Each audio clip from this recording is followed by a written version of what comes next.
Vincent Malloy is 7 years old. He's always polite and does what he's told. For a boy his age, he's considerate and nice. But he wants to be just like Vincent Price.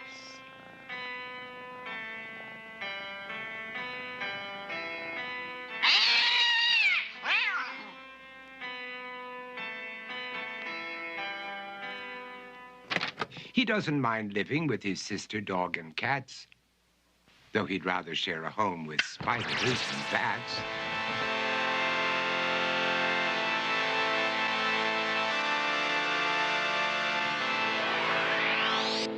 There he could reflect on the horrors he's invented and wander dark hallways alone and tormented.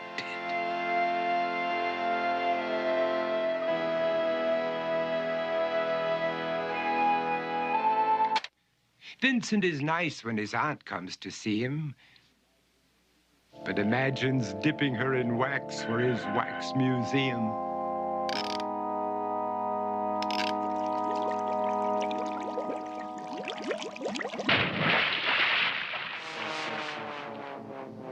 He likes to experiment on his dog, 𝒱𝒾𝓃𝓉𝓉, in the hopes of creating a horrible zombie. So he and his horrible zombie dog could go searching for victims in the London fog. His thoughts, though, aren't only of ghoulish crime. He likes to paint and read to pass some of the time. While other kids read books like Go, Jane, Go, Vincent's favorite author is Edgar Allan Poe.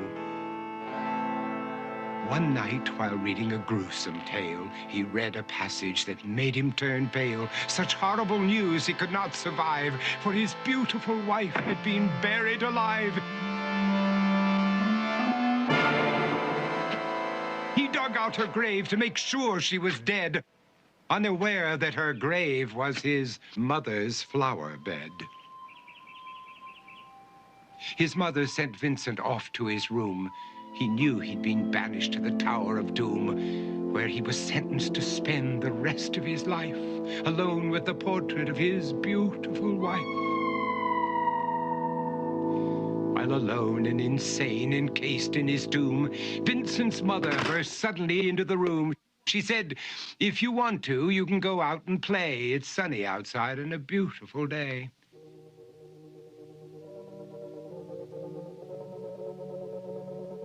Vincent tried to talk, but he just couldn't speak.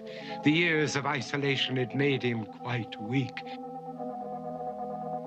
So he took out some paper and scrawled with a pen, "I am possessed by this house and can never leave it again." His mother said, "You're not possessed and you're not almost dead. These games that you play are all in your head. You're not Vincent Price, you're Vincent Malloy. You're not tormented or insane, you're just a young boy. You're 7 years old and you are my son. I want you to get outside and have some real fun." Her anger now spent, she walked out through the hall. And while Vincent backed slowly against the wall, the room started to sway, to shiver and creak. His horrid insanity had reached its peak.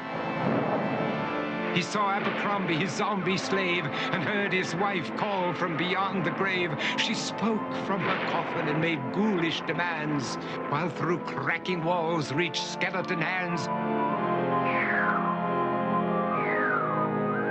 Every horror in his life that had crept through his dreams swept his mad laughter to terrified screams. To escape the madness, he reached for the door, but fell limp and lifeless down on the floor. His voice was soft and very slow as he quoted the Raven from Edgar Allan Poe.